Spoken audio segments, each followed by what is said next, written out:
Hello, and welcome to a Sunday evening of miniature painting. I can see we have Modifian in chat, so it is going to be awesome as usual. Actually, she might be joining from her phone and may not be as active in chat as she usually is. You will be missed, but we hope you're there. I will also see if I can focus this a little better. So, what are we printing today? We are printing this dude. And this guy is, as I said in the notification, the first miniature I have actually 3D printed myself on my very own 3D printer, which is straight over there. And it's a model that a friend of mine made on HeroForge and got the STL file so he could try actually printing it on another friend's 3D printer. He has a filament printer, I have a resin printer. So we wanted to see how it works out. And I'm still kind of getting to know the settings and all that. But this one here turned out pretty well. I mean, I can see the layers here and there. So it is obvious that it's printed and not molded, but we'll see when I actually start painting it how much it shows. Now I can see that when I cleaned it up, I was just sitting down in the living room doing a quick job of it. I've made a few mistakes, like here, which you can't see on camera. There's a small bit left from the supports. When you're printing, you do a lot of support beams going up. I think I've got most of them off. Also, when I cut them off, this one up here was supposed to be a feather in his hat. So yeah. Oh, I need to set up. Maybe I should just dump Nightbot altogether. So yeah, sorry about that, Gladio. Anyway, Modifian writes that she spent the effort to figure out how to log in via the app so I can chat to you. Woohoo! What good is Google remembering all my passwords for me if it can't access the apps every website demands you download? That is a good point. I mean, we're supposed to have separate usernames and passwords for all the different accounts we have, all the different websites. Yeah, and you can't remember all those differently, so you use a password manager anyway. And why can't it just remember all your passwords and then you use an app and then, yeah. Anyway, I have not at all considered a color scheme for this guy. So I'm open to suggestions. I'm just gonna go with something, start off with something basic like brown for his boots, which is, it's a place to start.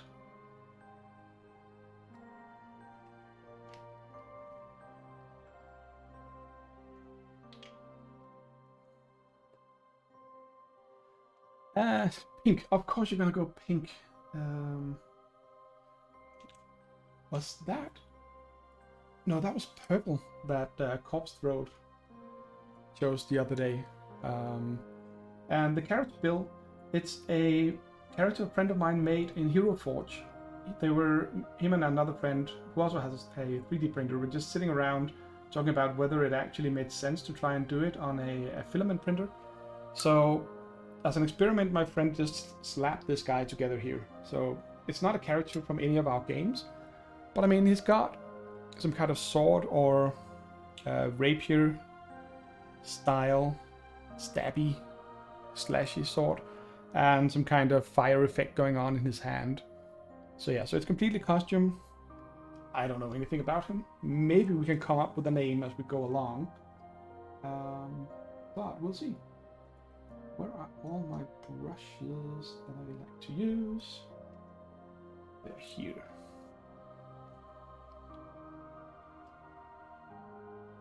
Stabby fiery.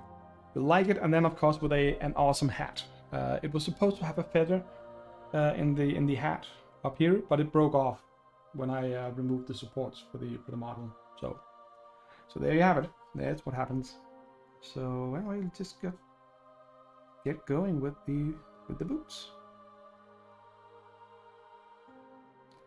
I have to say it's actually kind of fun to have a 3D printer. I'm definitely going to try to do Probably not actual models on my own, but definitely something that can be printed. I have a few specific projects in mind. One of them being a 3D puzzle that I designed for a school project at university. We had some kind of what's called graphical communication type course where we had to design not 3D puzzle as such, but design the wrapper and instruction manual for a 3D puzzle of some kind. And then I just decided to, design my own because it felt like a good idea. So I actually somewhere still have one of the prototypes I made in wood at some point, which is horrible because it doesn't really work well. I'm not a good craftsman when it comes to working with wood. Also, so that had its limitations, to put it like that. But I would really love to have it 3D printed in good quality, and now I can. I actually have tried 3D printing it at a fab lab at one of the local universities here in Denmark, but it didn't turn out well for a number of reasons. One was the first time I tried using filament printers and didn't really have any experience with the settings and thickness of the model I made, and also I made it really small, like about 3 or 4 centimeters at a side. It's basically a cube that assembles. You can assemble from a couple of pieces.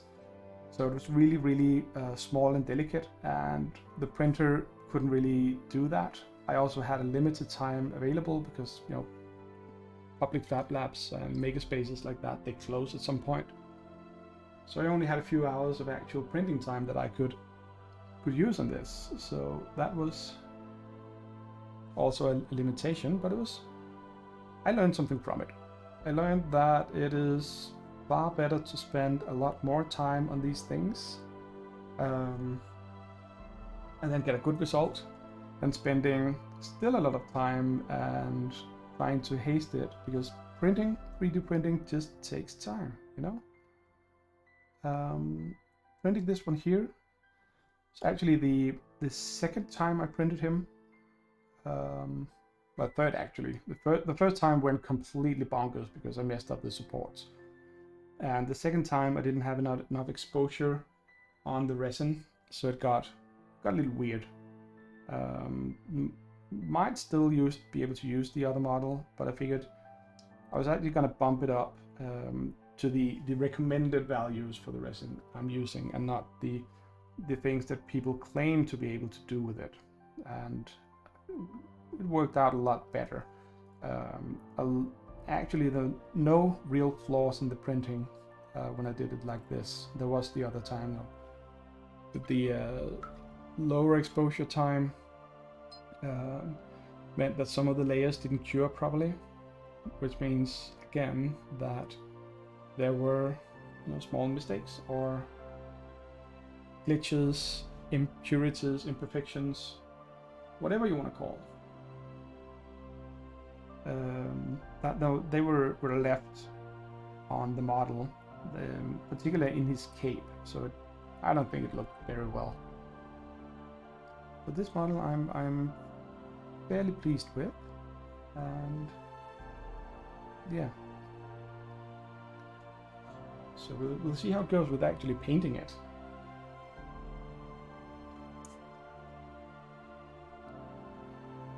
But that was a quick rant about what I've been up to the past week or so. What about you guys? Are you doing well? Are you doing okay?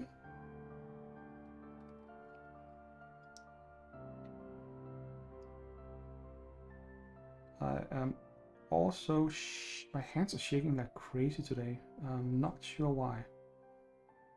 Maybe because I have only actually gotten breakfast today, and it is after 7 p.m. I must be a little low on gas.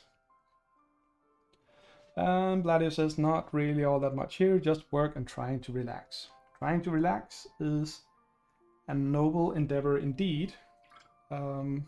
but in true Yoda style, I would suggest that you relax instead of try to relax.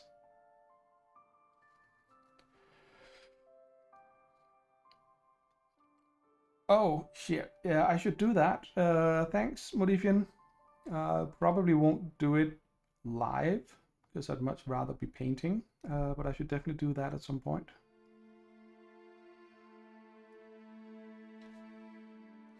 But I mean, I should probably ditch Night... No, wait, I actually use Nightbot for something. Like the commands you have and doing shoutouts and stuff like that. But other than that, I should just ditch it and write my own bot. Because that's more fun. Yeah, sure, Modifian, I'll give you my account info and I'll send it over along with my credit card information and all that. Social security numbers, you know, all those things.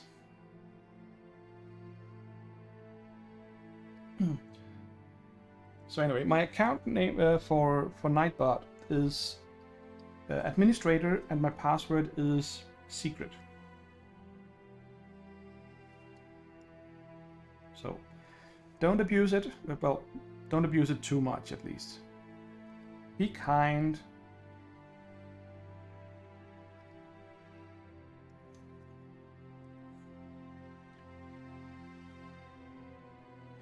Yeah, and it is actually clever, Modifian, because no one would expect it to be that combination, so I should be good, right?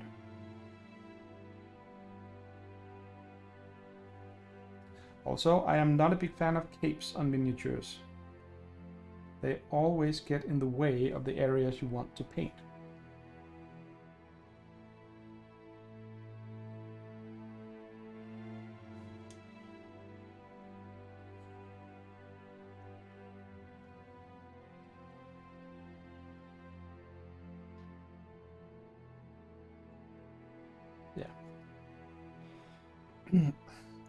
No, my password is secret. The best thing is even you can just tell people openly and no one will actually guess it, because just say, no, my password is secret. That's actually secret code for taking it literally. So I don't know about creative, but I'm definitely silly. So anyway, he's got pants on. He should get, what, green pants? Green pants gonna look good at this dude. Might work.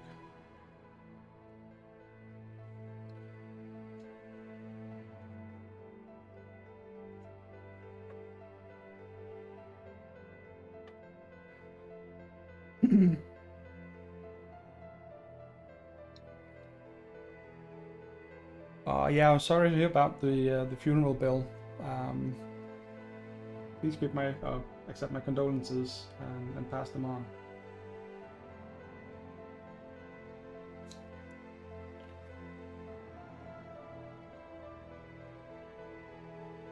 Yeah, the bachelor life, but you know, all the sad stuff apart, does that mean we might actually get a stream from you this week, Bill? I know for one that I've been looking forward to that.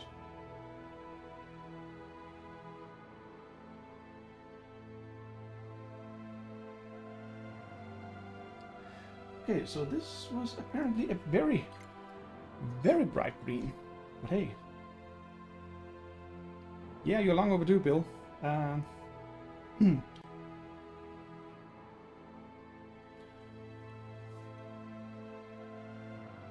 I'm guessing you still got work this week, right? So it's not like you're completely off and not doing any of your usual stuff.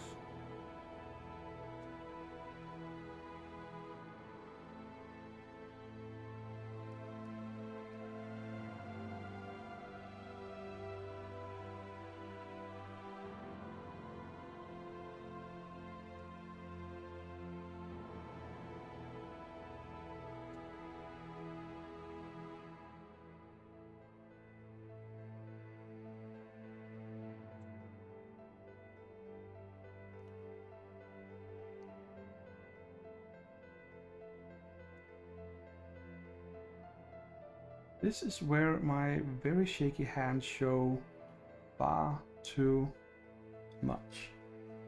I'm trying to, there's a pretty straight edge between the pants and his coat. And me trying to paint along that edge just, let's just say it didn't go well.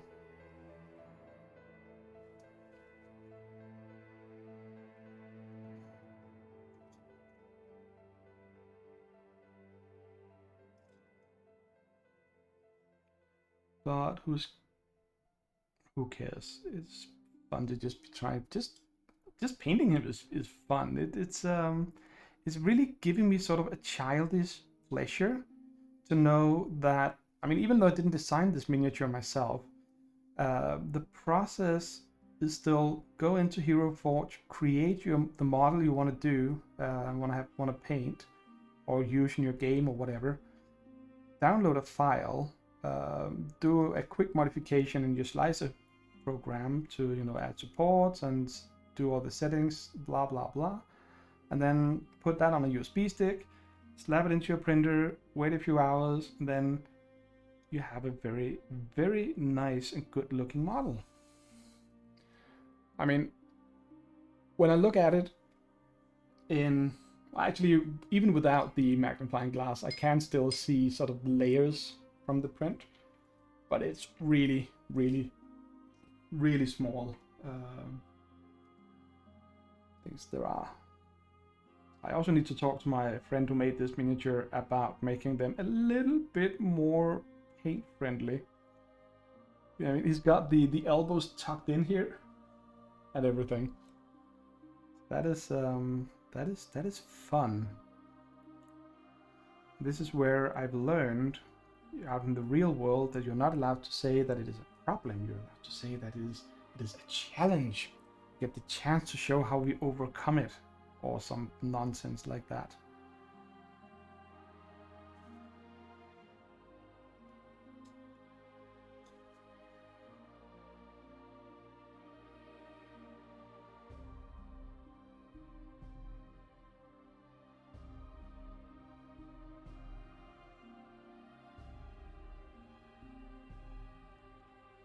Yeah. I also have some now very thin brown paint over here because the paint is separating, which of course is not optimal.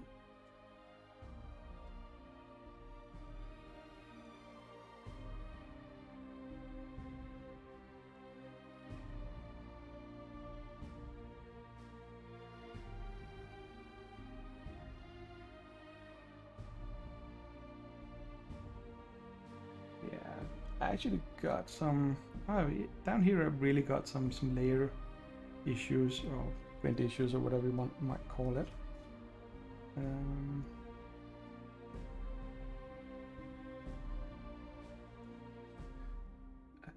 Is that a there's these fingers going around here. Now the level of detail on this, and with the printing rather than molding of the miniature, it is of course not the same quality and detailed as, for instance, the Citadel miniatures, the Games Workshop, the Warhammer lines, or the Malifaux that I've been painting a lot lately. But I'm still quite pleased with the details, I have to admit that.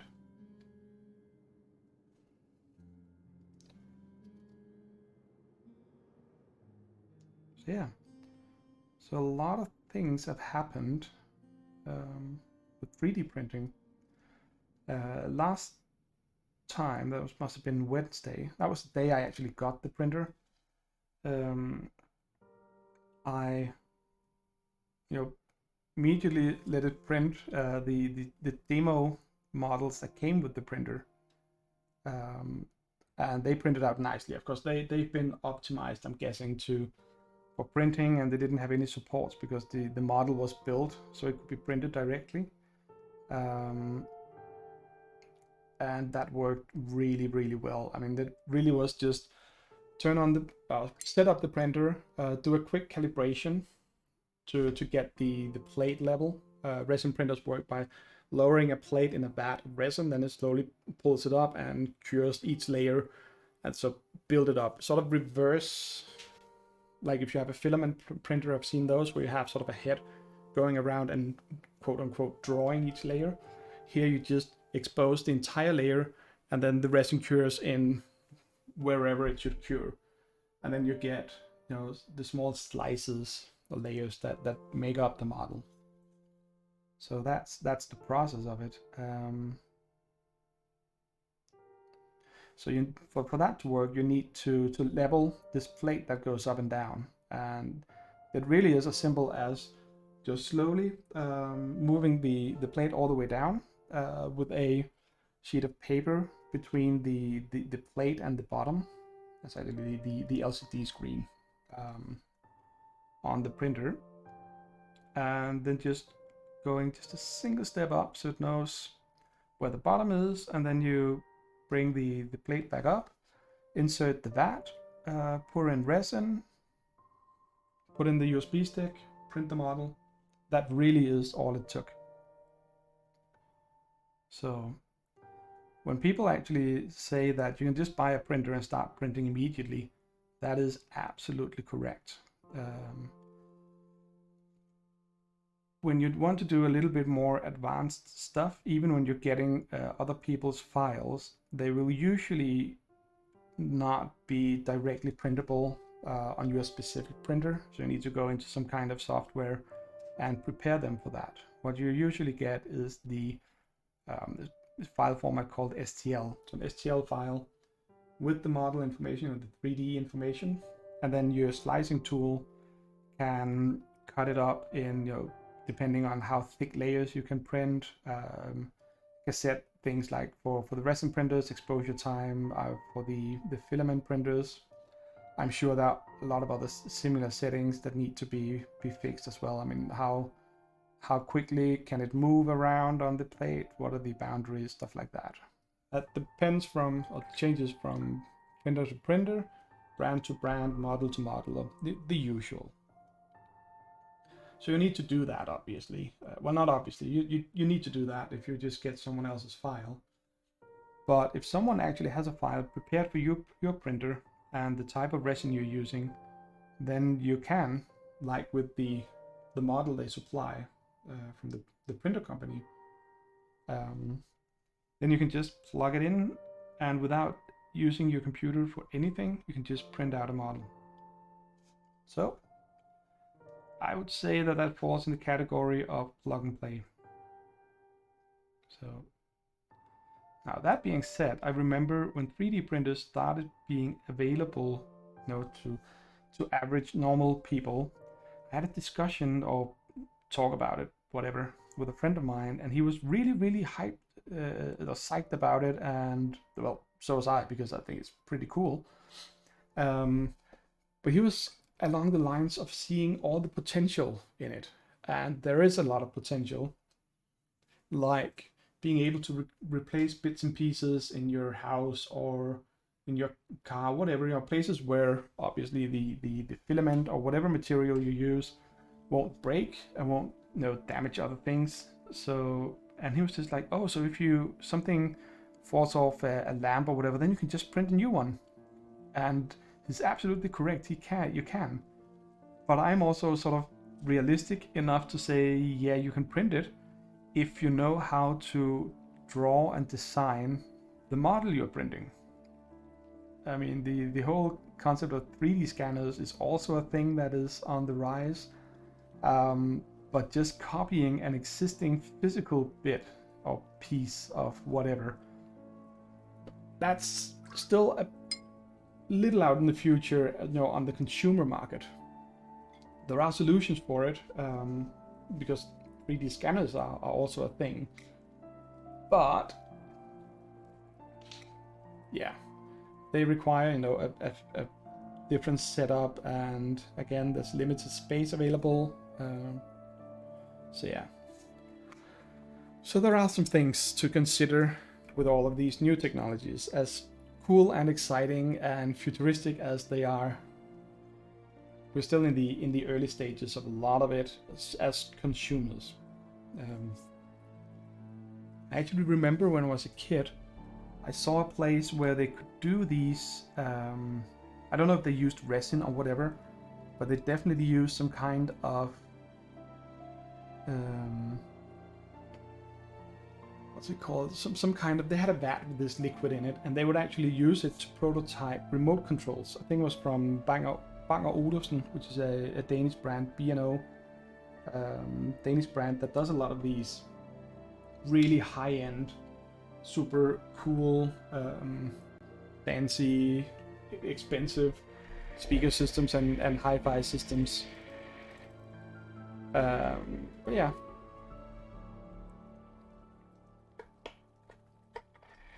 Yeah, Gladio, the space and the nasty chemicals involved are definitely things you should consider. The reason I actually got one after many years of considering it was that a friend of mine told me that they now have what's called water washable resins. And mind you, that is not water soluble or anything like that. That is only and strictly water washable, so you don't have to clean your prints in isopropanol, the IPA stuff, not the IPA you would drink as a good beer, but the alcohol you use for cleaning other kinds of resin. You don't need that. For the water washable, you can just do it in a bath of water. However, the resin itself is still toxic, so you have to deal with the fumes. You have to have proper ventilation where you are. You still need to wear a mask when you're in the room working with the printer, and stuff like that. So I'm hiding it away in the office. Really don't go here when I'm printing. Open windows, leave it for a while after it's done printing, so the fumes from the curing process and all that will hopefully have left through the window. But not having to mess around with the IPA, isopropyl alcohol, is definitely a huge plus. And I watched a couple of videos about people testing these resin types to see what were their reactions to it. I mean, do they think it makes sense to do it? And they said that if anything, it actually had a more sort of crisp end result than the normal kinds of resin. So I took that as the sign that this is where I jump on the 3D printer bandwagon. Or at least wagon. Don't know if it's a bandwagon. So yeah. So now I have a printer. I also got a UV curing chamber and all that. I mean, it takes up about 1 meter of space on a shelf, where I also have room for cleaning the prints. But it is, I mean, as you say, Bill, it is a lot. You need to consider space. It's definitely a thing. Yeah.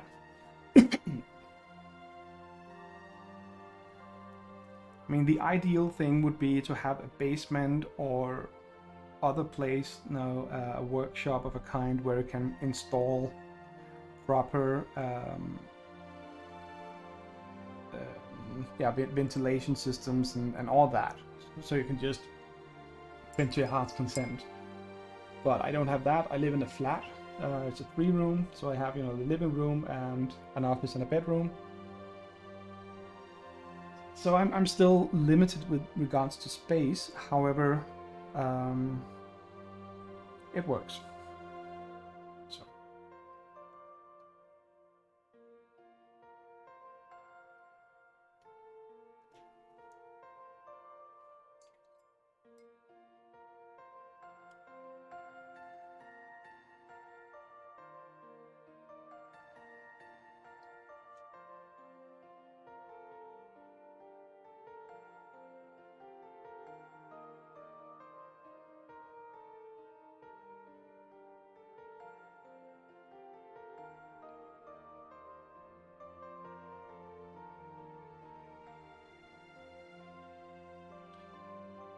So, now on to some more stuff in the model.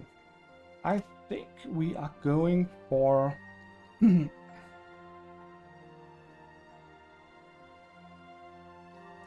do a blue coat. How's that gonna look? Blue coat on this guy, would that work? If we keep it sort of a bright blue on top of the bright green, it's probably gonna look really horrible. So I say we do that.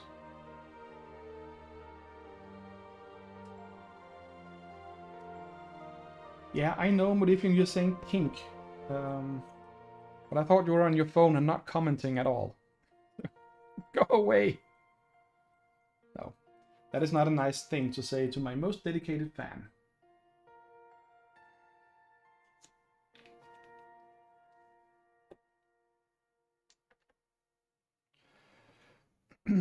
Well, there is a point spent for color choice.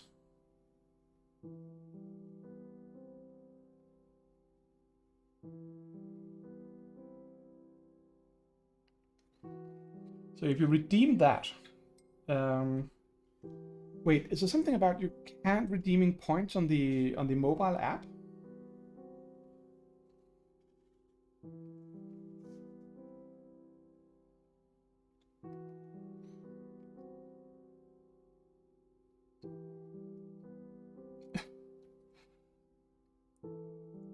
So, Bladio, blue is green. Well, I kind of have a green on his pants, and the blue I had in mind is, you know, this one up here.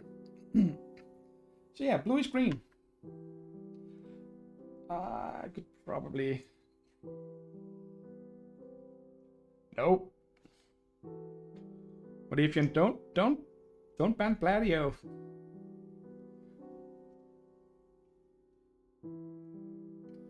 And also, if you are going to ban someone, don't tell them in advance. You're just going to open yourself up to retaliatory attacks. Oh shoot, there's actually an outline. There's an edge to this coat. I will do a different color for the edge of the coat. A little bit. But for now, we will just paint as good as we can, because again the cape is really in the way here.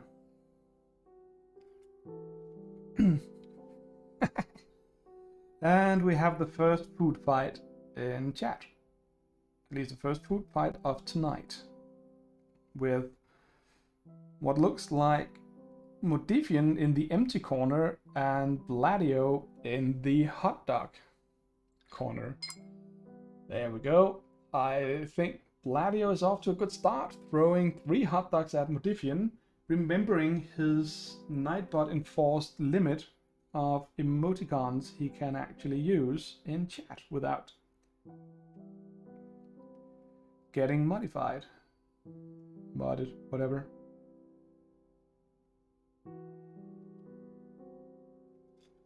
It's a clever move by Bladio there. So, what will Modifian's response be? I am guessing she's even now planning and scheming and plotting all at the same time, because she is good at doing all that. Now, but what will she actually do is anyone's guess.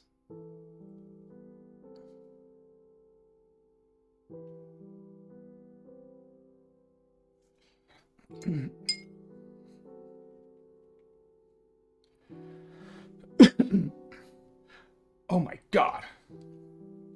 Modifian surprises everyone and brings out her modifier, moderator. It's called moderator, not flipping modifier. She pulls out her modifier hammer and slaps Bladio with a 10-second ban.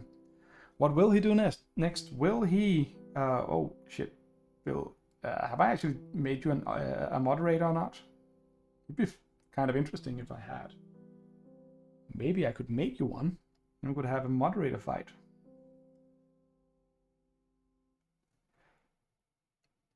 I'm actually wondering if a moderator fight wouldn't be a good idea, because that will show the non-mod viewers maybe on a channel with more than YouTube viewing.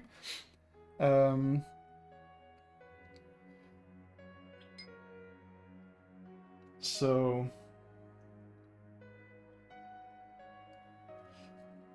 but moderated fights, yeah, but I mean, at least it draws attention away from the normal people who can just sit back and enjoy the show.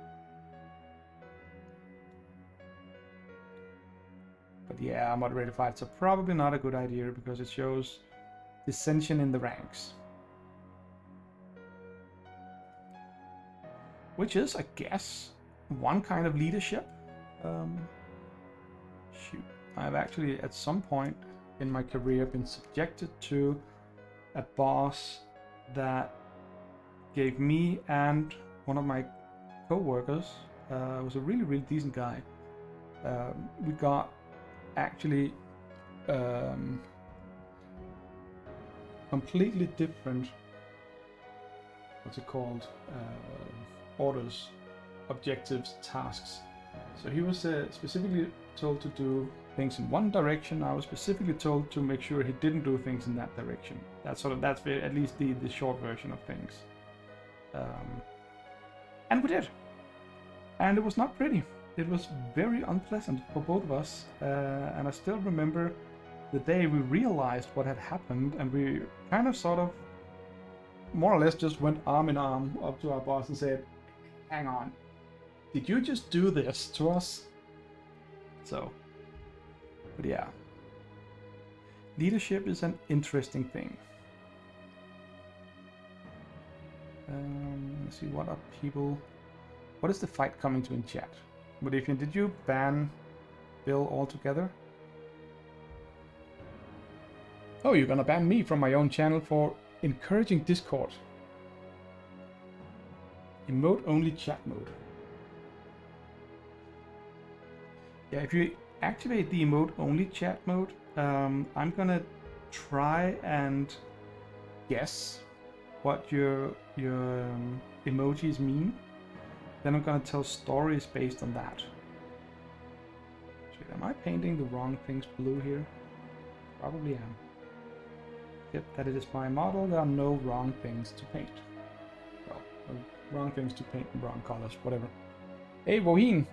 Yeah, the line to the bathroom? No, this is actually the line to the popcorn stand for watching Gladio and Modifian fight in my channel. Except that the latest development is that Modifian is going to try to ban me from my own channel. I'm guessing she's going to do that because I still haven't used any pink on this model. But anyway, welcome, Wohin.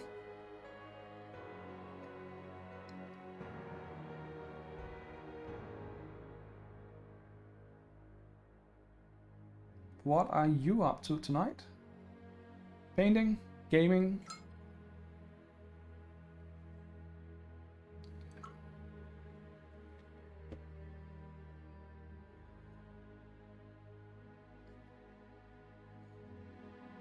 Hanging out in Gilleleje. That sounds like a very nice thing to do.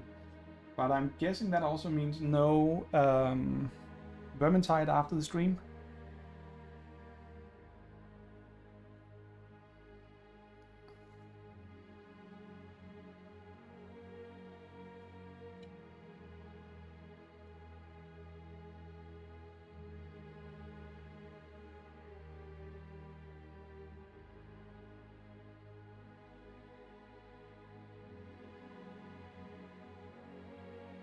My brush is seriously cracking up. It probably needs really good cleaning soon.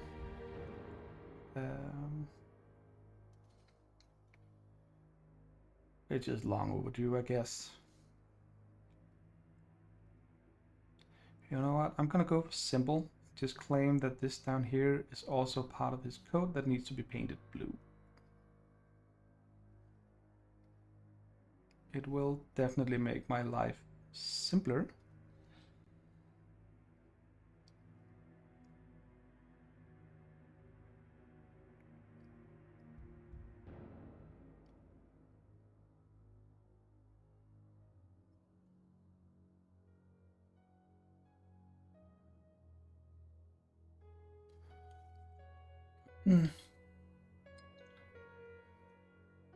Yeah, that makes sense, Bladio. Gotta be there for AJ. That is very true.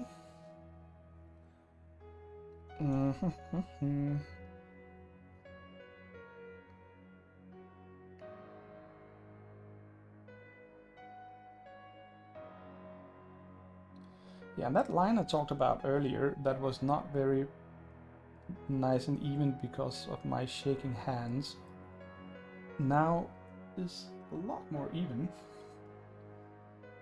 Well, Waheen, the 3D printer is working out quite well. The miniature I'm painting now is printed on it.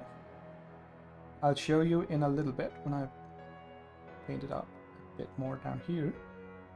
I'm still getting used to all the adjustments and the settings and, you know, finding the right values for everything. But, I mean, with what I've had so far and no real experience with 3D printing, especially no experience whatsoever with resin printing, I am very, very impressed with what you can get at a relatively low cost and just painting straight out the box. So, sorry. Well, this here is the result of a Hero Forge model. I don't know if Hero Forge have good quality STLs or not, but I mean, with some paint on, even just the priming and all that, I mean, you can see his lips on the face. You can see his eye sockets, his ears, his nose. I mean, I'll call that a success. And not because I have low standards. On the contrary, you've heard me talk about miniatures in the past.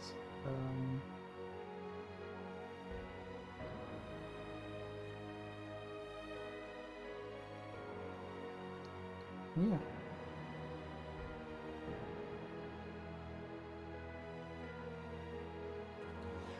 But I mean, down here, which you cannot see in camera, I can see sort of the layers on some of the larger areas. If they're tilted the wrong way, you sort of get these like contours on a map, or contour lines on a map, which I guess they are, because they are. It is a map. It's got a height differences, so you can sort of see that. But I think, all things considered, things went pretty well. Oh, his left shoulder. Yeah. So now we can come to the big question of the cape and what color to make it. And while I am tempted at making it pink just to make Modifian happy, I don't really know. I mean, not that I would be against him wearing a pink cape. I think it would be fun. It's more that I have no idea how to actually do pink properly. So doing it on the cape is going to be really, really visible when I mess it up completely. And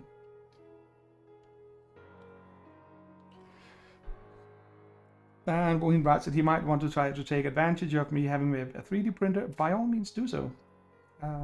If you have anything specifics, let me know. If you can have the STL files for it, that will make everything so much easier. But yeah, sure. Yeah, treating pink with a bit of respect. That is sound advice from Bladio. That is not me being sarcastic. I seriously mean that. Doing pink in the wrong way on a large area is not gonna go well. But speaking of pink, I should actually bring out one of my D&D characters I've made on Hero Forge.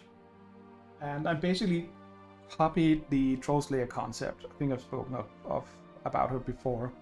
But I've copied the Trollslayer concept into a D&D world. Trollslayers from Warhammer Fantasy, that is. And when I needed to sort of figure out, you know, ways to make her a little bit odd, even for a Trollslayer, I just figured, why not just give her pink hair and beard?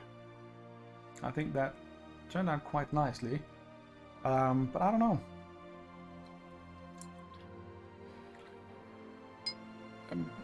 Gladio Rise could turn out looking weird if you're not careful. Exactly, and since pink is a bright color, it doesn't really take much to mess it up completely. It's also a color I'm not used to painting.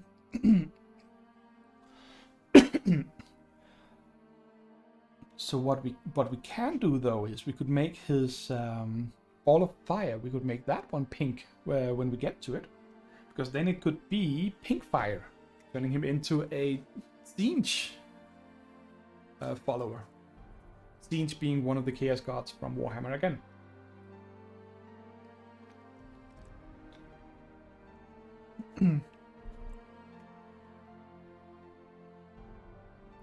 So there, that is it. We do the belt, the buckle. My paints are really separating over here. It's weird. Or maybe it's not. I think the brown is very prone to it. Probably got to do with pigments and stuff like that. Anywho, I was just about to ask why he has 2 sheets but only 1 sword, and then I realized that that is probably not true, because he has 2 swords. It's just one of them is still in the sheath. It's a TH sound, and I've got a lisp, so it's terrible for me to say.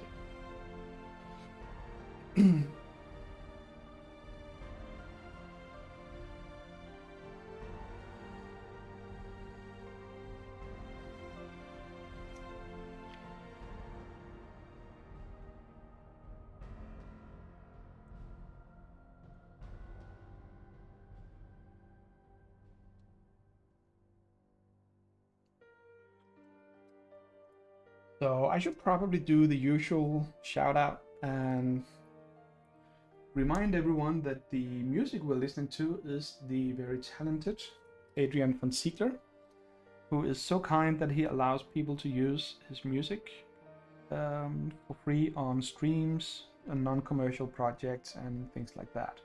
The details are in his YouTube channel, which should be listed either in the description or elsewhere.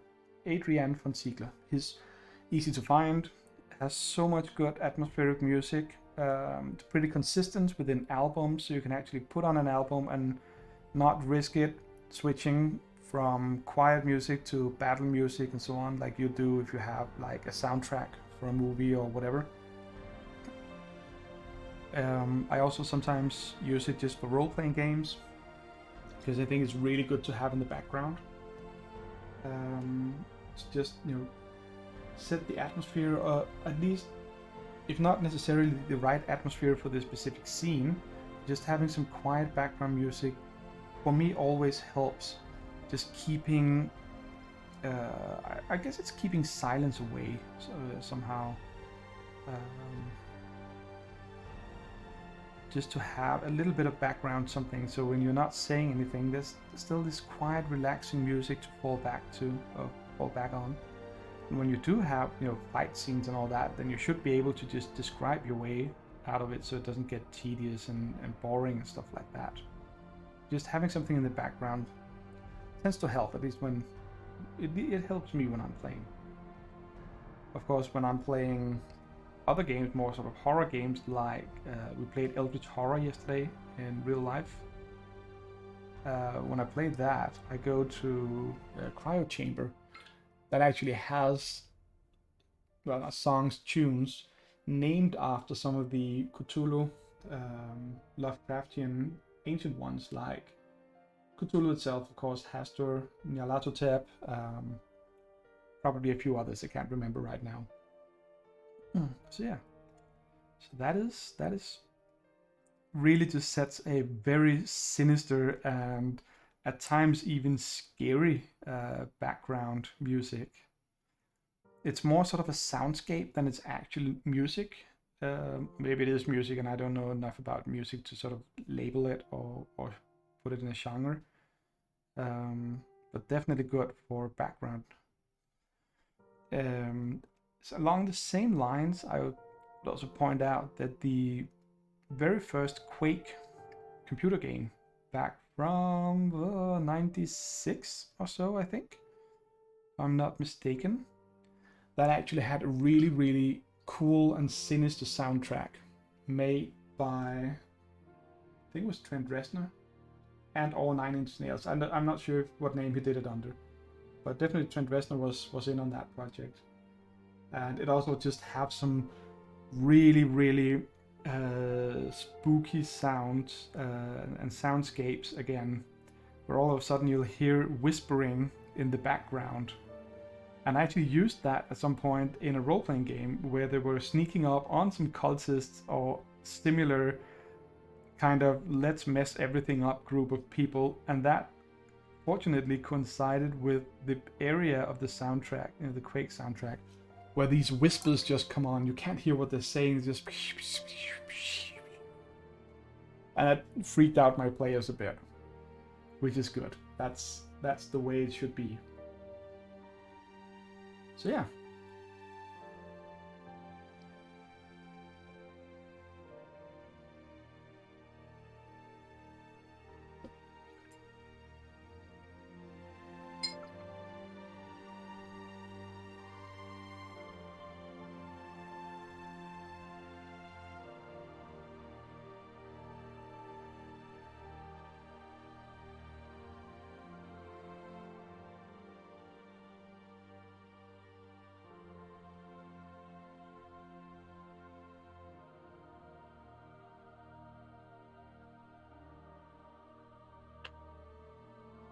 So, yeah, sorry about the delay here, but the brown paint is really clogging up. It's either separating and becoming really, really thin, or it's clogging up and almost impossible to actually apply to the model. So maybe I should just chuck that particular pot of paint, and I was gonna say get a new one, but I actually think that I by mistake bought a second one of this color. You know, when you're in the game store, looking at the paints and thinking about a particular model you're gonna paint or what have you, and then you'd go, oh, but I'm also gonna need this, I'm gonna need this, and oh wait, but I have this green one, this green nuance here, and I have this one there, but oh, but I need the brown one or whatever, and then you buy duplicates of your paints. And I know that there are apps out there where you can just register all your paints. They're even so cool that you can just scan the barcode and it will look it up in its database. And yes, I use those and I still buy duplicates once in a while, and I don't intend to do that. So I am just very poor at managing my paints, I guess. Maybe just very poor from all the extra paints I buy. I don't know.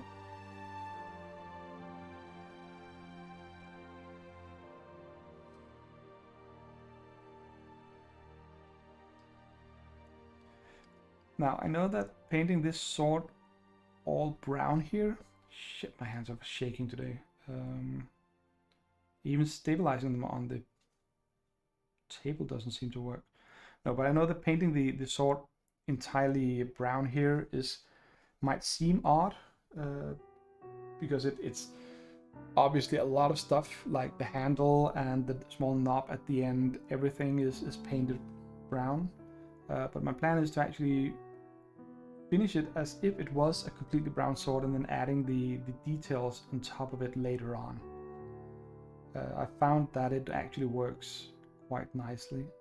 Just do the same here with the buttons and button holders.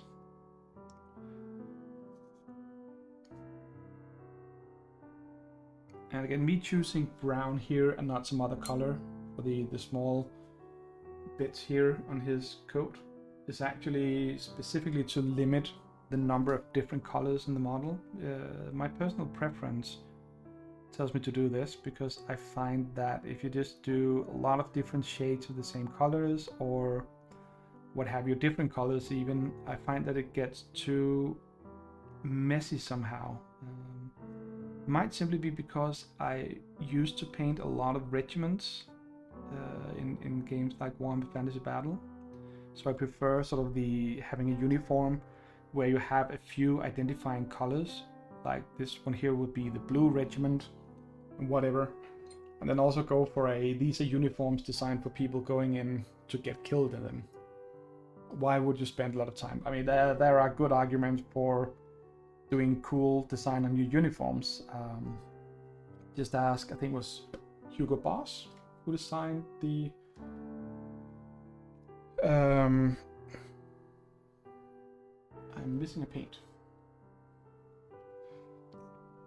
I am actually not going to use any of the I think wasn't it Hugo Boss who designed some of the World War II uniforms.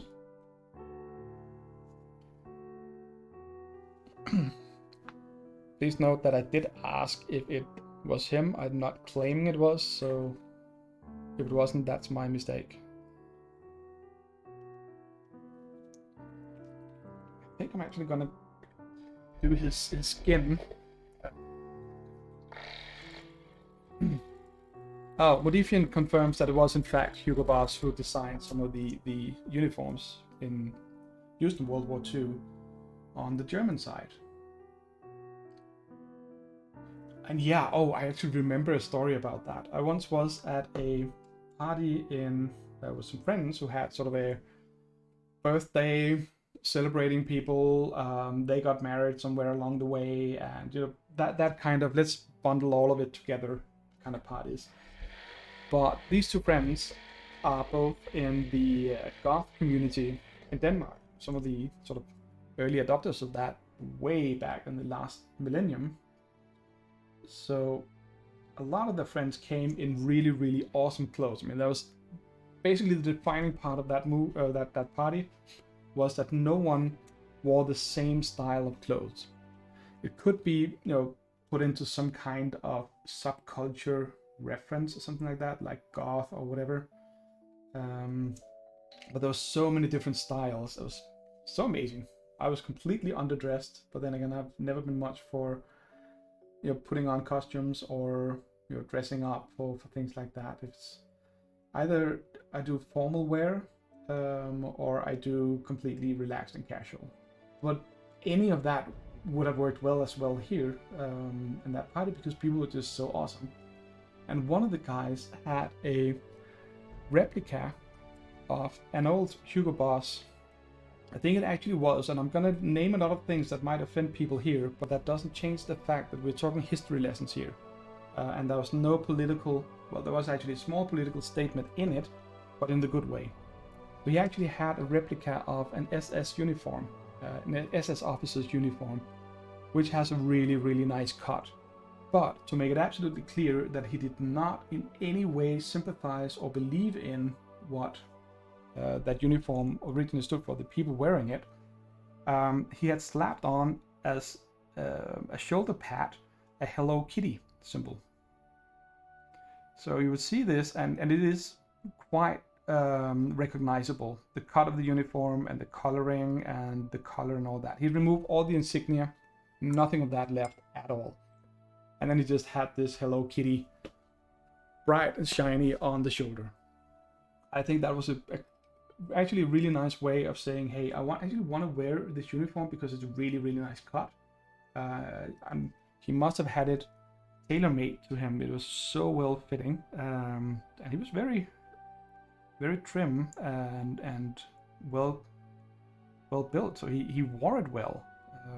Looked really cool on him. You can tell I'm not at all jealous. But yeah. So that was a story about that.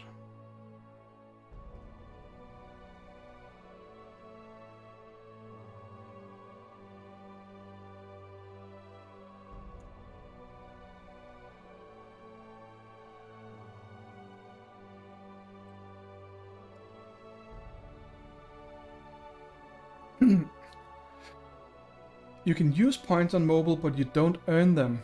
Oh. Well, I'm done with the Hello Kitty SS officer uniform now.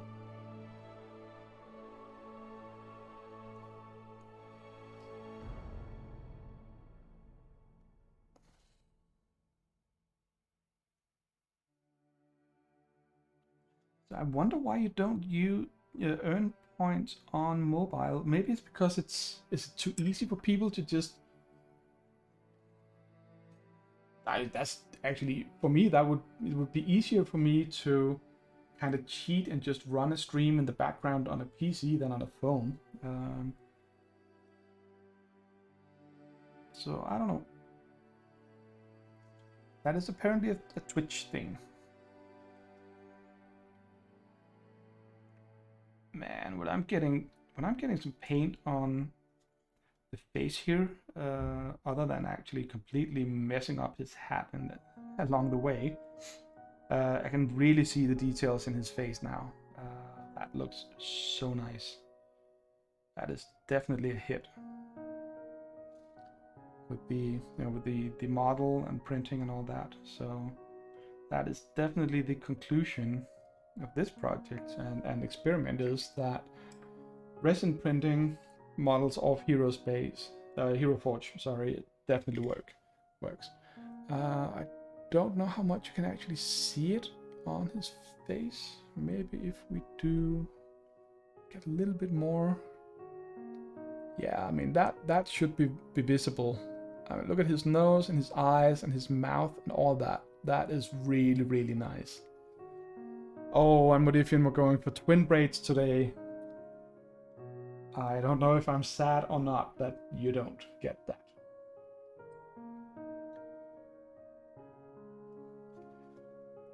I am kind of sad, I have to admit, because I would have liked to try it out, but at the same time, I'd much rather focus on actually painting this little guy.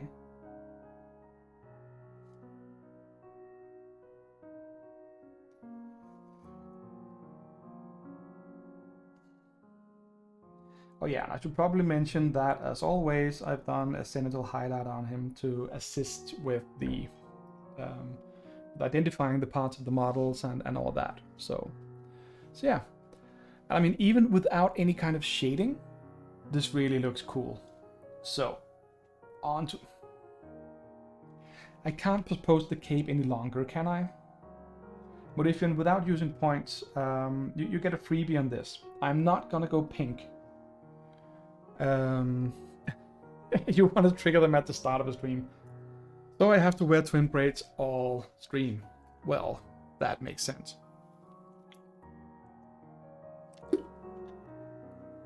But Modifian, since you're not earning the points, I'm gonna give you a freebie on the cape.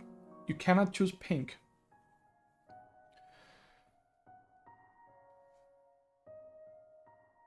This is the front.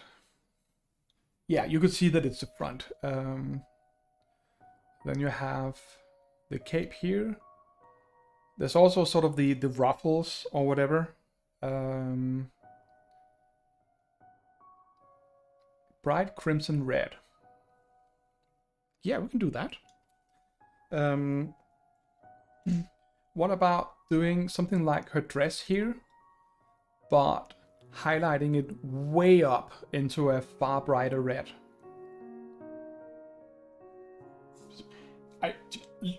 A bit flamboyant. I think he's sort of the epitome of flamboyancy. So I think this one here and just building it up. Yeah, let's do that. Which requires this one here.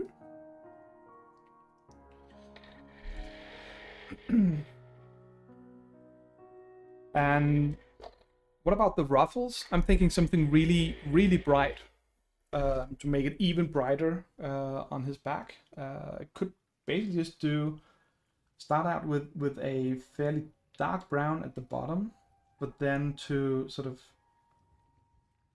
use that as the shadow and then highlight it all the way up. Canary yellow or white.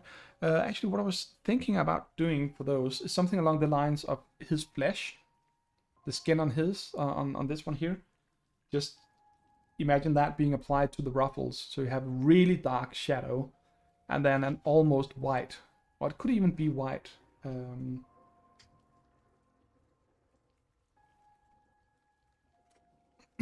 But we are going for crimson. Right, crimson. Good start. Good. Oh, you thought it was armor on this other guy here? On this dude? That is not armor. That is pure muscle. And buns.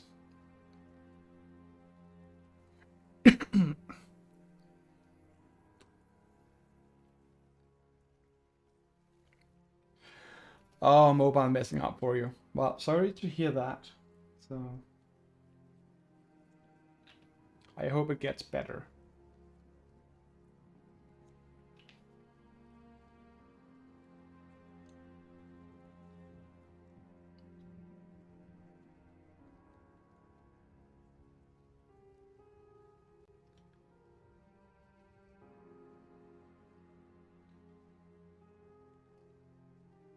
I actually think when I'm gonna shade the red one we're doing here, I'm not gonna go down to the black like I usually do, because I'm gonna be highlighting it up so much afterwards, and the black tends to give it sort of a bit of a dirty look.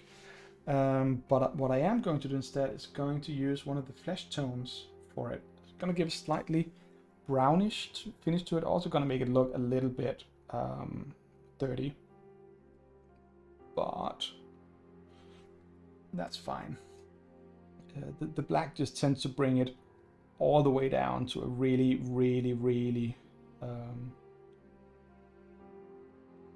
sort of nitty-gritty finish. So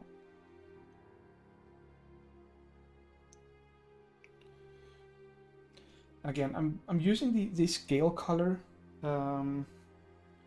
red for this, and again I'm really happy and pleased with the way it actually flows onto the model. And yeah, I mean, it's just the first coat, so it's gonna need at least one more to properly cover the model. But I mean, it just gives this really nice even coat of paint in the first run. A little bit left over at the bottom here, but that's to be expected the way I'm painting it, just dragging it down.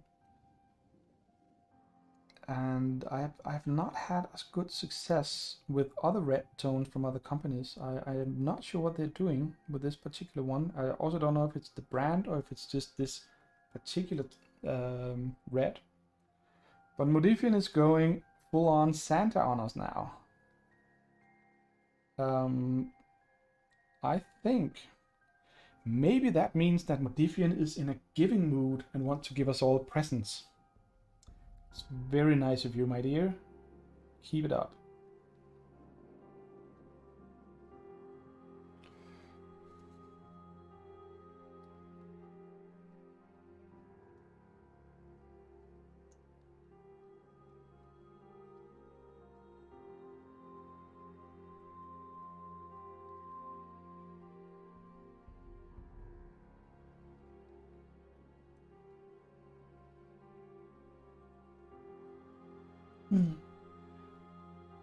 Oh, and have I mentioned that I don't like capes because painting the inside of them and painting all this stuff that the capes cover is just so frigging annoying.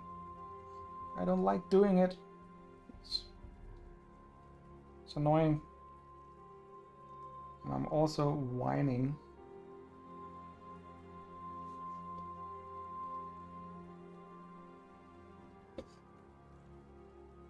Maybe I can, yeah. So this is one of the places where the handle, painting handle, is not really working to my advantage because it's so sort of white at the base, bottom, that it actually prevents me painting certain areas of the model. So yeah.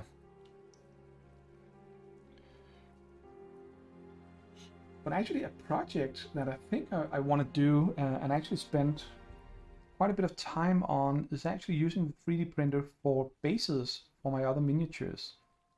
I'm sure a lot of people have already designed a lot of stuff, but if you can, instead of building up the bases with pieces of cork and all those things, I should be able to model them in something like Blender or Fusion or whatever, all the tools that are available.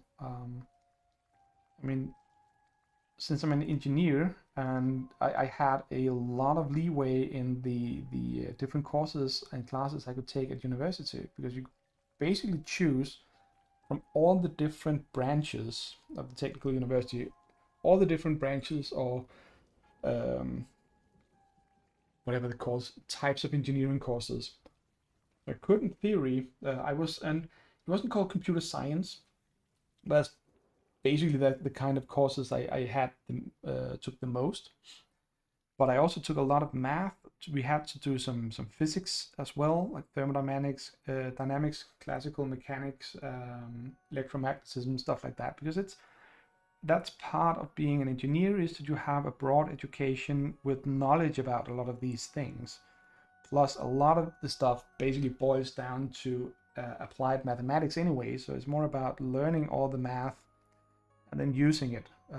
Okay, so maybe not that much math in pure chemistry, to be honest, but at least not the courses I took in that direction. But a lot of the physics stuff deals with, it's been so long I can't even remember it anymore. But yeah, all the different things you use. Differential equations, I think, is one of the terms. See, that's the thing. All the stuff I learned at university, I almost never use out in the real world. That's life. Go figure. But some of the courses I took was in graphical communication. For instance, did some 3D 3D graphics, both graphics programming, but also some 3D modeling. Because back then, this was before the year 2000. So anything related to 3D graphics was actually traditionally placed under what's called constructional engineering. I think that's the term, building engineers, whatever they're called, because they were the ones who used the CAD programs. The mechanical engineers did as well, but they were more oriented toward building machines, whereas for some reason the building engineers, construction engineering, somehow ended up with 3D graphics stuff. So to be able to actually do 3D programming, like in OpenGL, which was what I wanted to learn and did learn back then, you had to go through all the introduction courses to, like, the CAD system, computer aided design, I think it's called, if you want to be real fancy about it. So I learned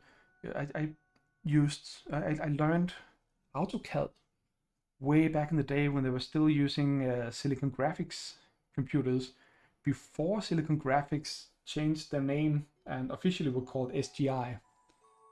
And back then, I mean, the PCs, they began to be usable for 3D graphics. It was around the same time as the first 3D FX, the Voodoo brand of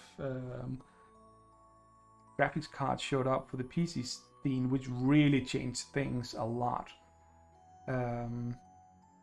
But the Silicon Graphics machines had hardware support for OpenGL.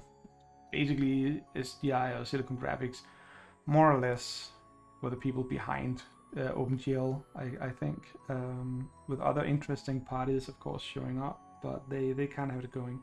So anything you did with OpenGL would run like crazy on those computers.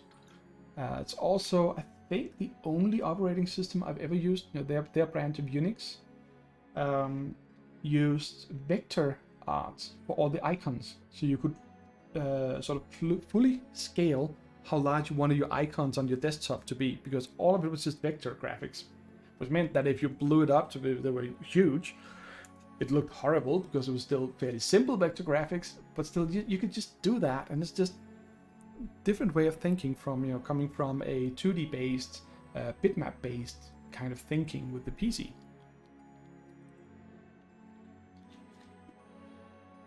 But anyway, the point of all that was that for doing 3D graphics here, for some 3D printing, so doing some models for that, while it has been a while I do have a background doing some AutoCAD stuff and similar things, and that has helped me.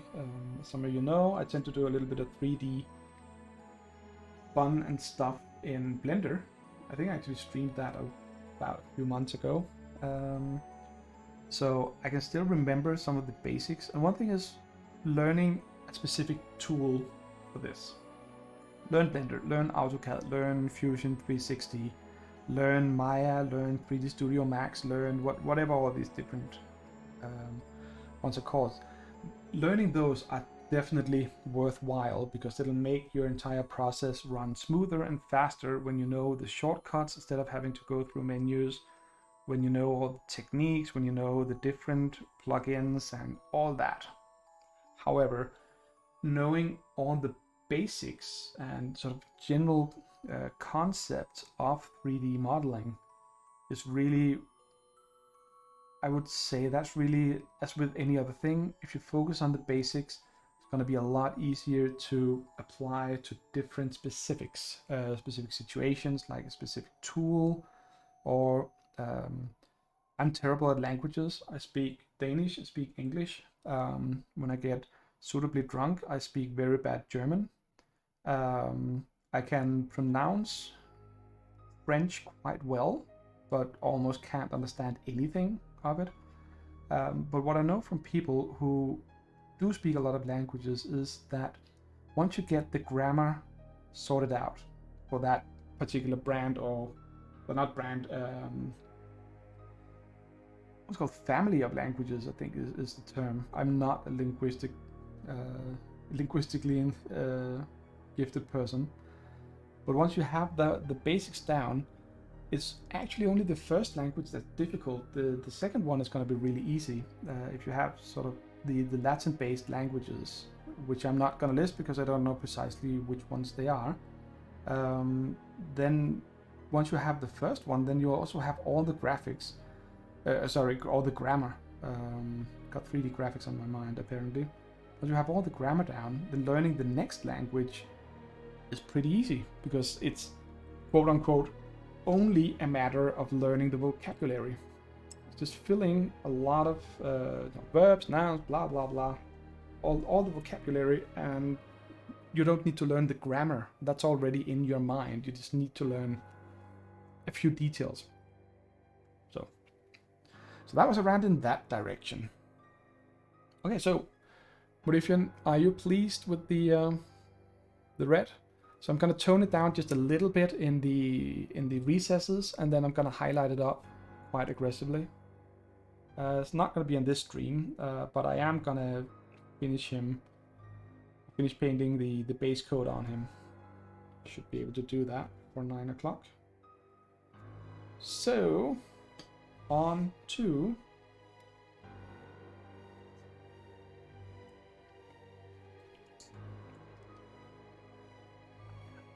seriously, I misplaced one of my colors? Probably not. I do believe Modifian approves of the red cape.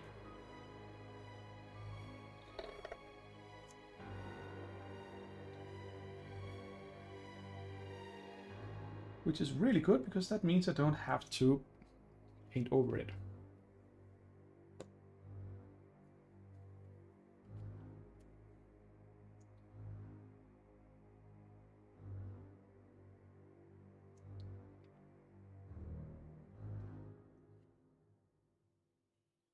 So next up is actually doing the ruffles on his cape, and I'm actually going to do that by mixing up a bright skin tone, shading it like I did on the other model, because I want to actually try and become a little better at not going, oh, but this color here is called elf skin tone. So it's obviously a skin tone, so I can only use it for skin, and I should only use it for elves because it says an elf skin tone, but that's complete bollocks. This is a color which is sort of creamy beige, light blue with a little bit of, light brown, very light brown with a little bit of extra red to it. You'll see the color now. So why not use it as that?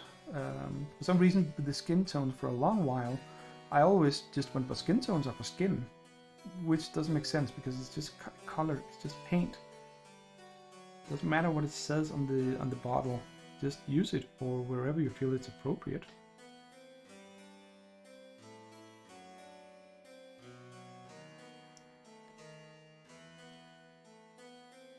Oh, Emily! So glad to see you. We'll do another presentation of...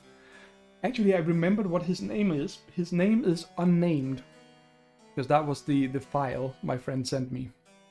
And yes, Emily, this is printed on my 3D printer, which is not the same one that John has, but it's roughly the same quality. I mean, it's resin printer, and I'm especially pleased with his face. I hope you can see it. I hope it's visible on stream. And I have not done any shading yet. This is just a pale skin tone on him. And you can still see his nose, his lips, his eyes. It's really, really good quality. I am so pleased with that. I am gonna burn through all my resin as quickly as possible. I just basically need to find a lot of models for the miniatures.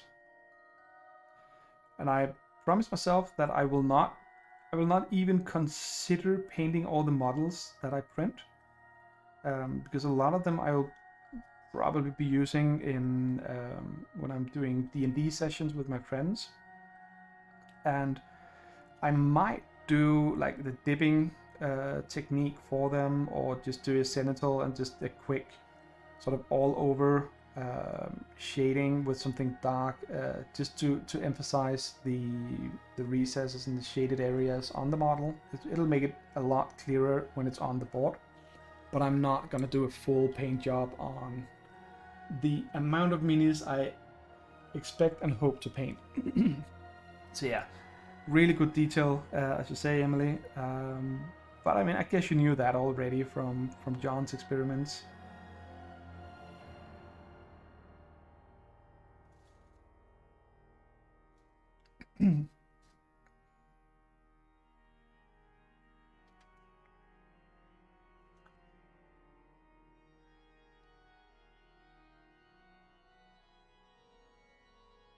And right now I really am kicking myself that I didn't clean the module well enough, because I'm currently at the part where I did not remove one of the supports well enough. Yeah, resin printers, as Emily says, resin printers are really good now. And Emily, I actually mentioned this to the others in the beginning, and also last time I streamed, when I just painted up the rooks that come as an example model with the printer. I painted them up Wednesday, and printing them really, it took me about 10 minutes because I'm slow with setting up the printer, but 10 minutes to unpack it, get the printing plate leveled properly, and pouring resin into the tank and all that. 10 minutes, and then it was already printing the demo file that came with it. So it really just is plug and play. And I mean, I did these two towers on my stream Wednesday. I just primed it in black and just did a dark dry brush, and especially up on the top here. The reason the white is so clear on the edges here is that the edges are really, really sharp and crisp. I mean, you can almost cut yourself with them. And the other one here was just primed white and then shaded with Nuln Oil. Classic black go-to shade. But I'm forgetting to paint and talking about a lot of other stuff. But yeah.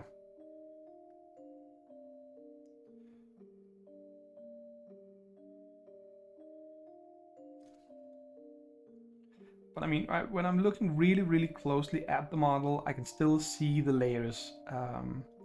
Even though it's actually printing at 0.5 millimeters per layer, or 0.05 millimeters. So you have 20 layers per millimeter, and I can still see it.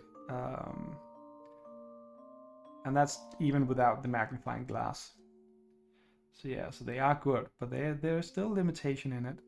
But again, I'm just guessing it's just gonna be better and better from here on up.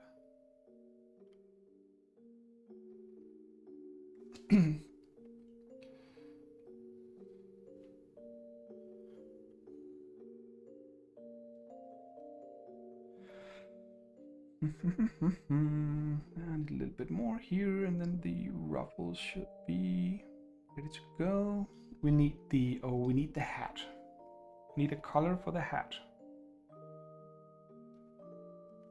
And I know what Modifian is gonna say, but Modifian, you have got your pink. You're not getting more pink.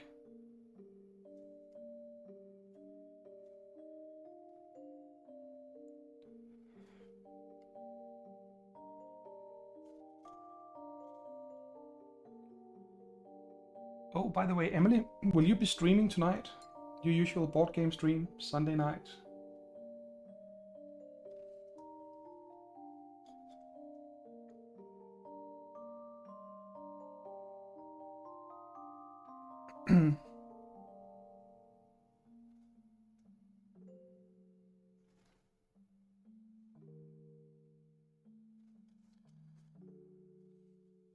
No stream tonight. Oh, I'm sorry to hear that, but I'm guessing you have better things to do. Which, considering how much I enjoy your streams, if you have better things to do than your streams, got to be pretty awesome things. Or they might not. What do I know?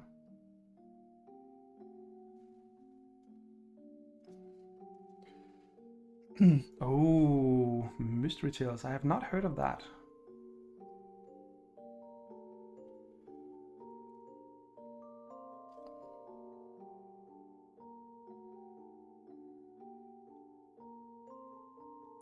So there we go.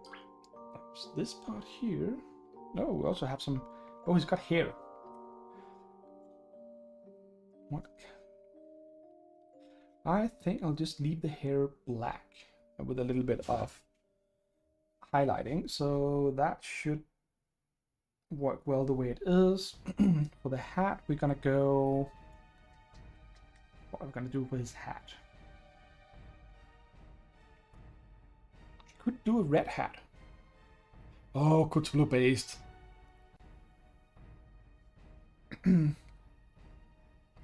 Oh, hey, Siren. Glad to see you around. So, you know, he's gonna get a red hat.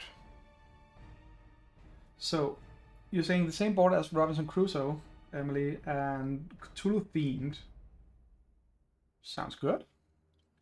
So, are you trying to raise Cthulhu, or are you trying to prevent others from raising him? Or whatever it is. And yes, Siren, it really is a nice quality.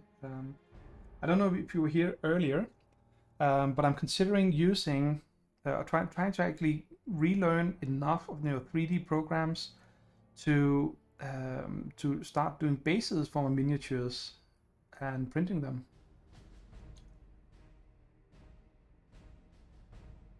I figure that would be a good project.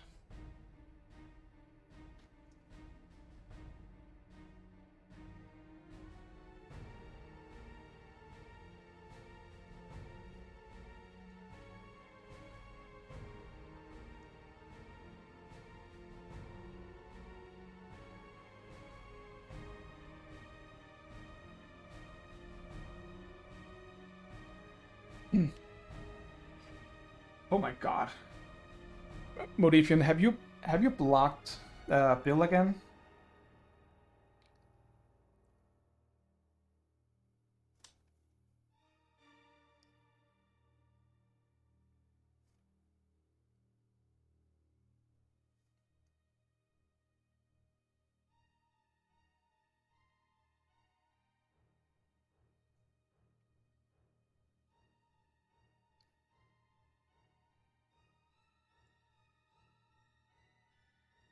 Oh, it didn't work for any stream you were watching.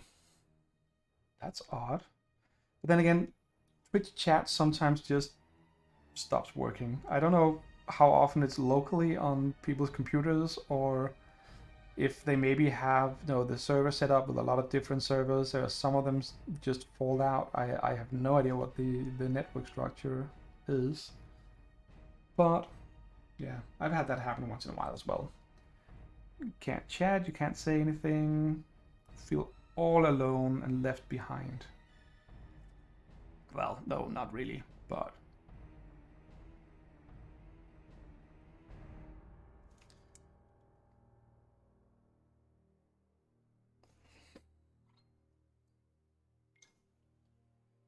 you are sending messages too quickly. Oh, is it Nightbot again? Or yeah, I'll promise I will at least try to remember fixing up all those settings, because it's really aggressive.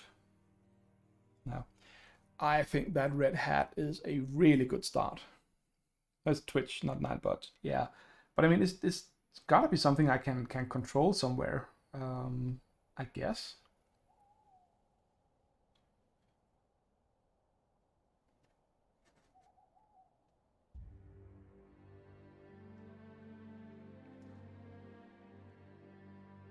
But anyway, you are back and you can write, so that is awesome.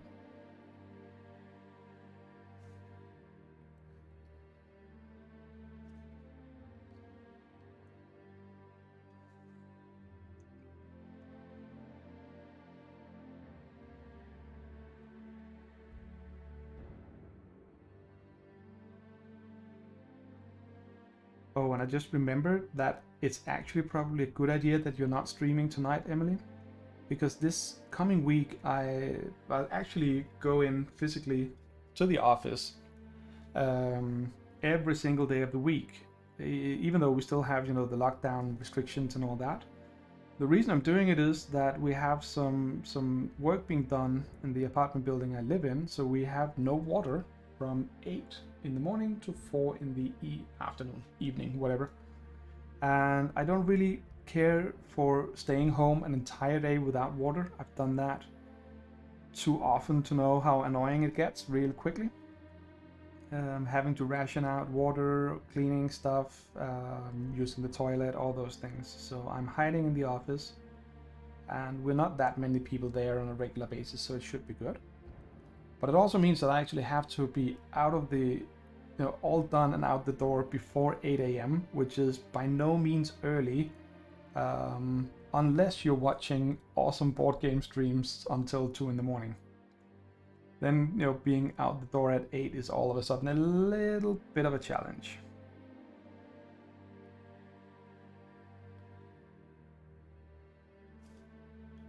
So yeah.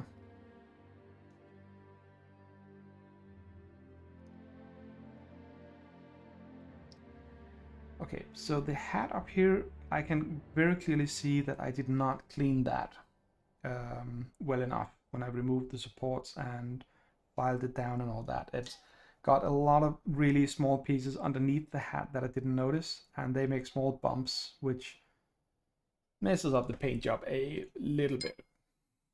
But it's all good. It could be far worse.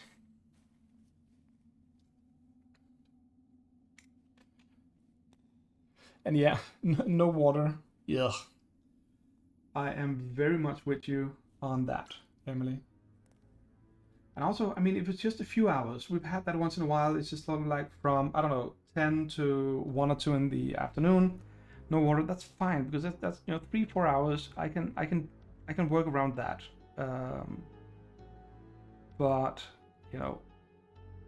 nah, 8 hours. That is not gonna happen for me if I can at all avoid it. So I will be hiding at the office. Yeah.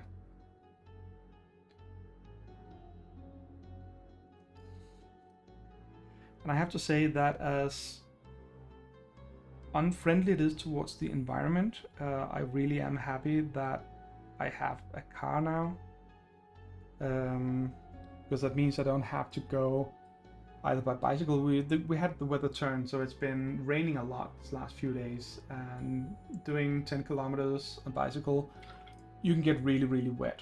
Plus, the only locker room I have access to at work to take a bath when I get there is shared with the kitchen that's in the same place.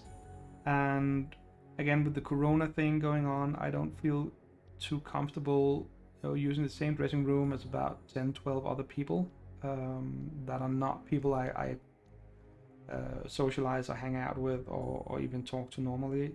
It seems like too high a risk. And the other alternative would be using public transportation, which would be fine if it was only trains, but I have to take the bus to get there. And the buses here in Denmark are really nice, but you also sit very, very close to the other passengers. So I really, really don't want to risk any of that. I just want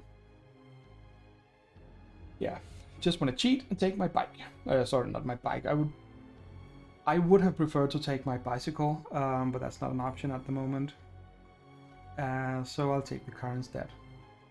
Now, for the last finishing touches here before we end for tonight, I'll just give the sword, rapier, whatever it is, I will give it a little bit of black so it's ready for a metallic color, just plain sort of gunmetal, silvery, whatever.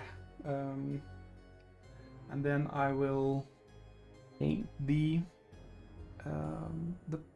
purple stuff, the flames.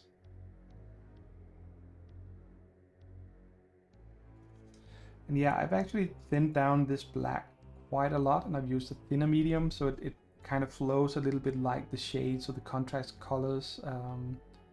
But I actually like that when doing the metal effect, because that means that most of the black paint will actually sink into the recesses and work as shadows, whereas the other will be light, so I can get away with usually just a single coat or single dry brush layer of a metallic color, and you'll still have, the brightness of the white primer showing through, emphasizing sort of the raised areas of the sword here.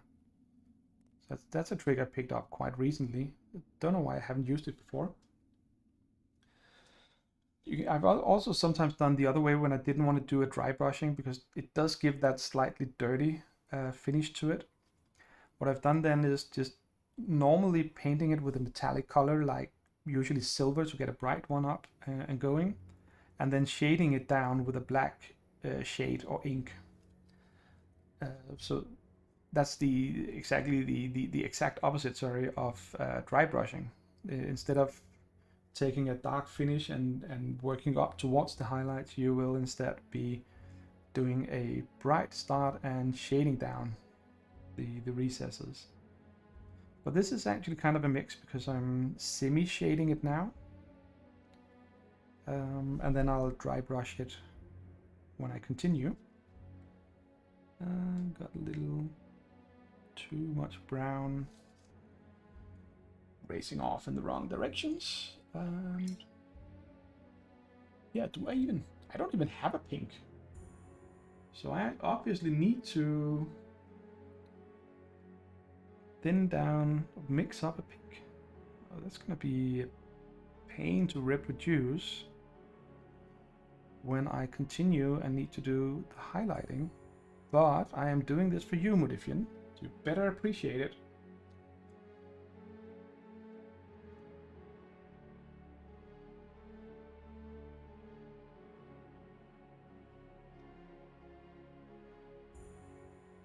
So yeah. So now, as you might be able to see on the sword here on the hand guard, cross guard, it probably has a fancy name to it. You can actually see sort of the raised, lighter, almost white areas with the black shading in between. So yeah. Oh my god, Modifian, what do you find? Modifian, oh, you've probably, because you're moderator, you can do 5 emojis in a single message, and poor Bill can only do 3.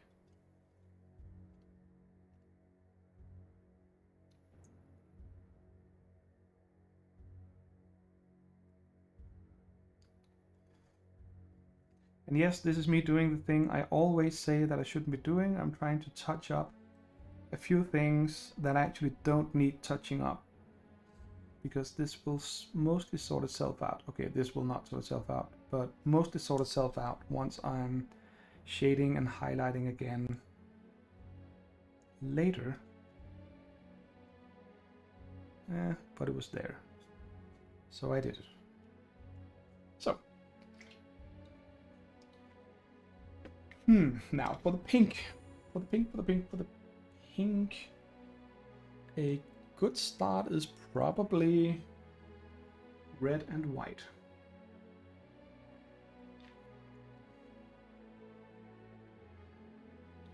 So mixing that up there. I'm also talking to myself. It's fine, because it's always better to talk to yourself than speaking with the voices in your head, except it isn't.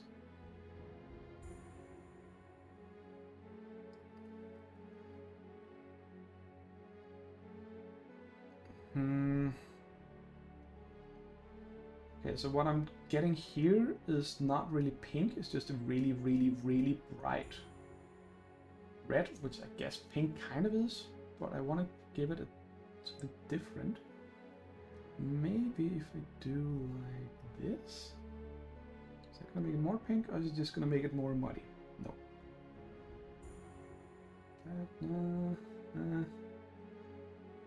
Sounds like a hack. Oh, hello, Ole. Yeah, I'm trying to mix up something resembling pink, and it's not going well. Guessing I should add in a little bit of yellow somewhere along the way.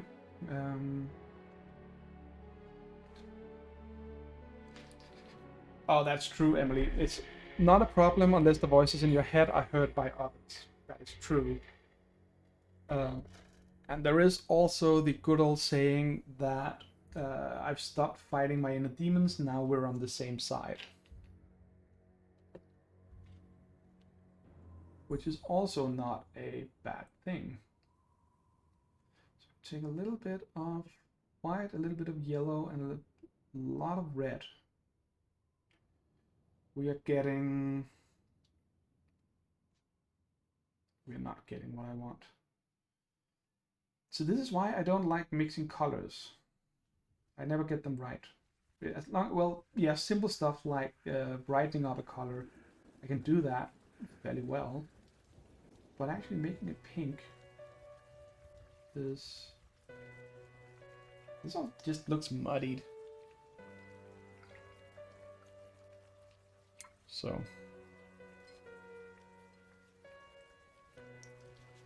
yeah. So what to do about the pink? I'm probably just gonna go with the straight white and yellow, so white and red combination instead. Maybe give it a lot more red to begin with, and then just highlight it up towards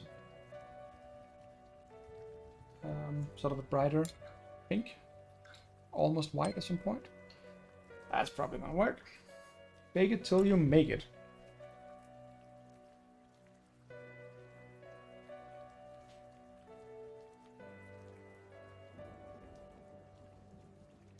Yeah, this is gonna be way too sort of creamy thing. I hope I can fix this in, I was gonna say post-production, but in the highlighting phase, I think I can.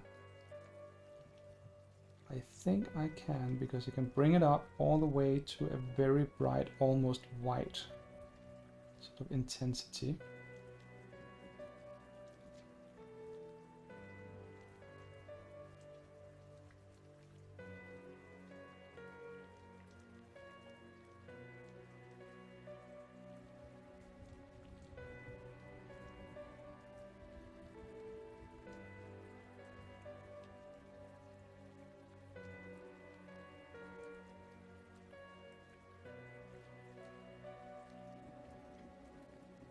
That is true, Siren. If the voices in your head can be felt by others. So, actually, Siren, I don't really think he'll be used for any specific game. It's a test model that a friend of mine did on Hero Forge a while back. because he was sitting with a third friend talking about 3D printers, and the third guy has a filament printer. So my friend here just did up a quick model on Hero Forge and bought the STL file, and I think they tried printing it and realized that the filament printer wasn't really good enough for it. But yeah, I mean, he's just a sort of generic guy with a sword and some fire. And I somehow actually managed to tweak my pink to be a really, really bright and colorful and pleasant pink, completely by accident, by not thinking and noticing what I was doing. So I think I added a little bit more white to the mix. So that went fairly well.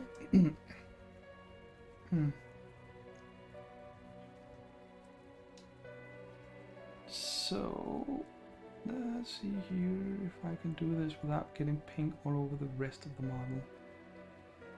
The thing I actually think I like about the Hero Forge models is that they're pretty, I'm gonna say caricature-ish or cartoonish maybe, in the sense that everything is really, really well and clearly defined. Like, this is his glove. This is whatever. So there are a lot of details. You can make them more detailed than this model is. That's very, very possible. But it's still very clear that this is where the flame ends. This is where the glove begins. This is his sword. These are his pants. These are, so on and so on.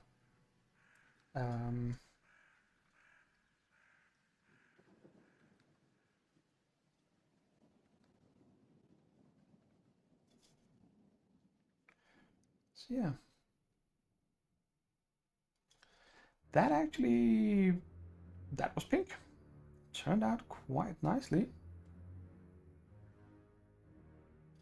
So yeah, that is definitely a pink, not as clear on the camera, I think, but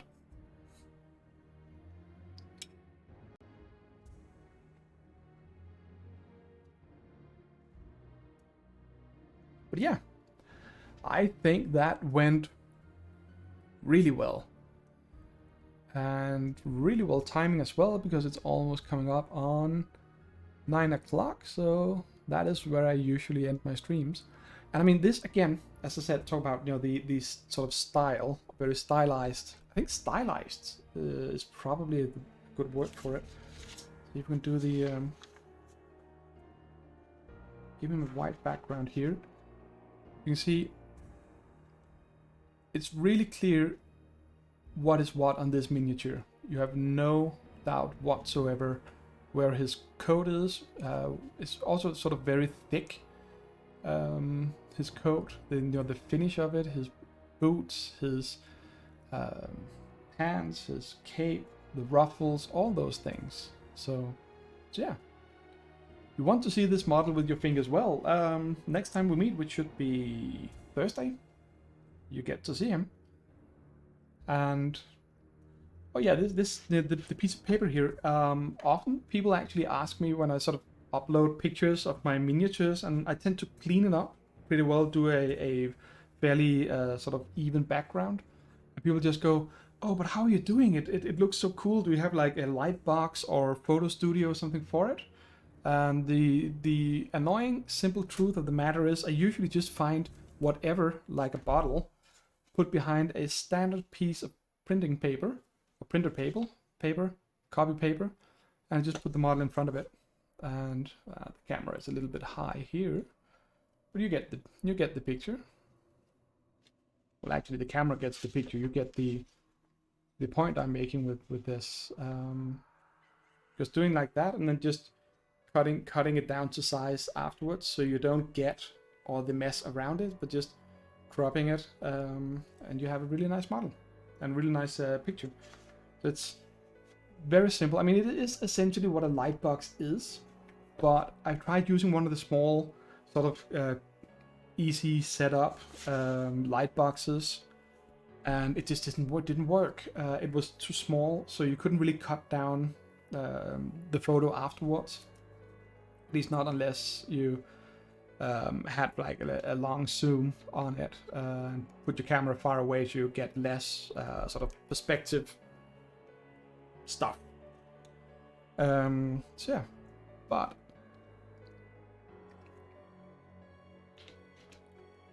I didn't do the base, obviously. That's pretty obvious, but I just filled that in later on. He looks like he's standing either on cracked earth or some rocks or cobbles of some kind, which should be fairly simple. But I might just slap down some extra details later on, like maybe some rocks, boulders, grass, whatever, to give it a little bit of 3D edge to it. For that, I've got some things like these one here, small tufts of grass. You can just they have glue on them, so you just peel off one of these and put it down on the base or wherever you want it. That's pretty standard stuff by now. Yeah. So with that being said, I think it's about time to go find out if we can raid someone. If I can actually get Twitch to work well for us.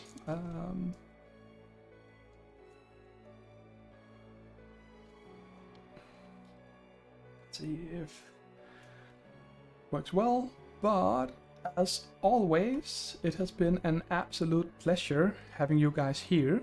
Oh, Costthroat is online and he's playing Rocket League, so let's go see him run a car into other cars in an attempt to score goals, like kind of a soccer thingy. So don't go away, stick around and come say hi to a really nice Norwegian guy. He is fun. And we're rating in 8, 9 pretty soon. Okay, see you, Emily.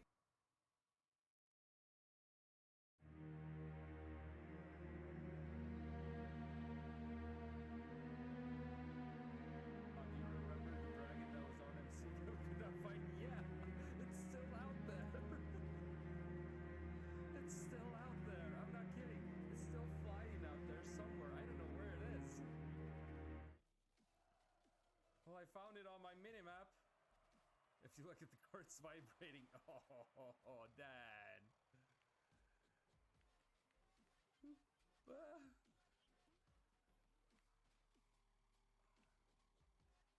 Can I get up? Can I get all the way up? Nope. You found it on your minimap. Where is it, Rose? Oh, Shalm, thank you so much with the raid. 4 people, how you doing? How you doing, Shalm? How you doing, Raiders? How y'all? How y'all doing? I'm just playing for some fun, man.